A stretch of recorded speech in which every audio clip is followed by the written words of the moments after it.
Hi guys, welcome back to Goodbye Grains and to week 3 of Cold Treats Month. Today we are making a chocolate pudding. Now this is not the chocolate pudding that you probably had growing up out of the Jell-O packet box.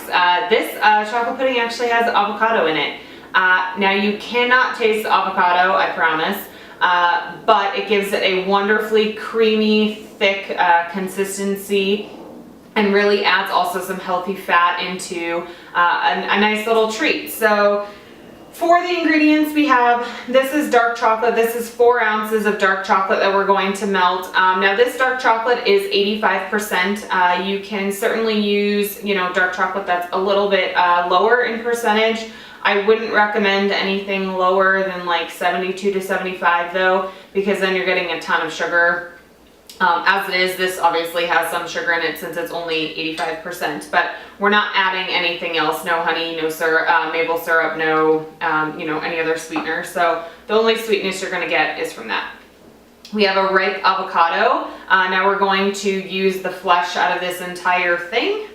We have a 1/4 cup of coconut milk. We're going to use some unsweetened cocoa powder. This is going to give it even more of that really chocolatey flavor.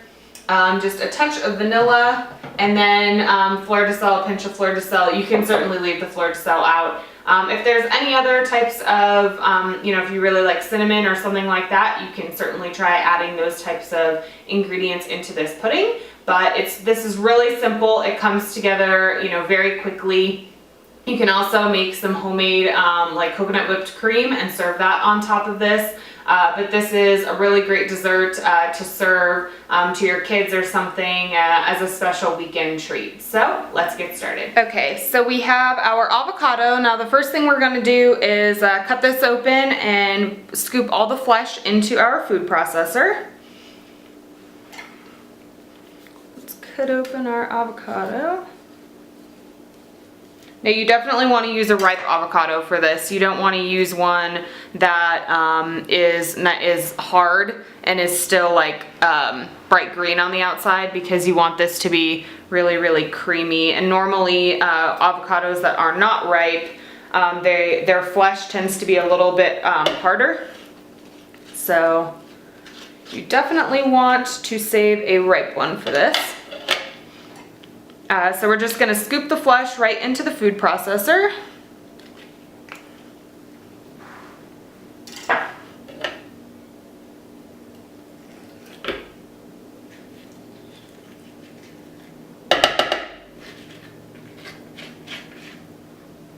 You want to get all of that in there.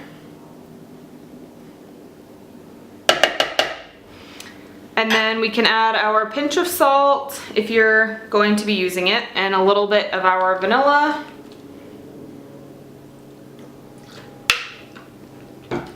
And then we can add in our unsweetened cocoa powder.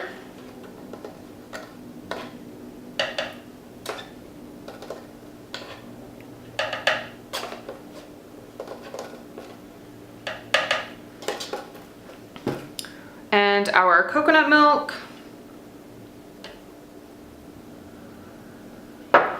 And then this is our melted chocolate. Now, if you've watched any of my other videos, I talk about how I melt my chocolate. So this is just melted in the microwave, and you can see it's nice and smooth and shiny, but it's not grainy. It's not past its melting point where it almost starts to scorch. So you can add that right in.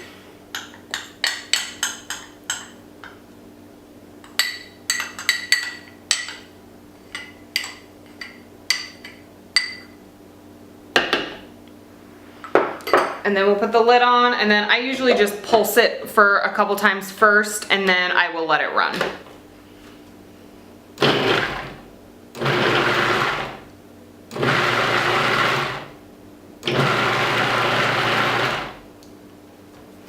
Okay, so we'll let it run, then we'll turn it off, scrape down the bowl, and let it run again. Okay, so let's scrape down the sides. You want to make sure that this mixture is nice and smooth like pudding. So you can kind of scrape this down, scrape underneath. You want to make sure that you don't end up having chunks of avocado. As you can see, It's definitely not a green color. It's nice and chocolatey.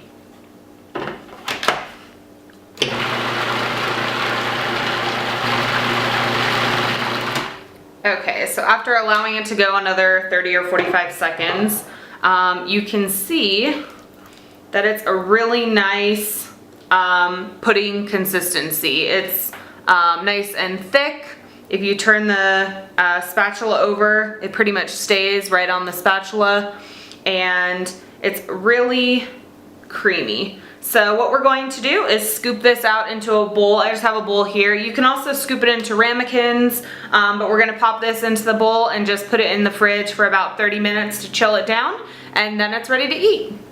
So as you can see, this recipe comes together really, really quick, under 10 minutes.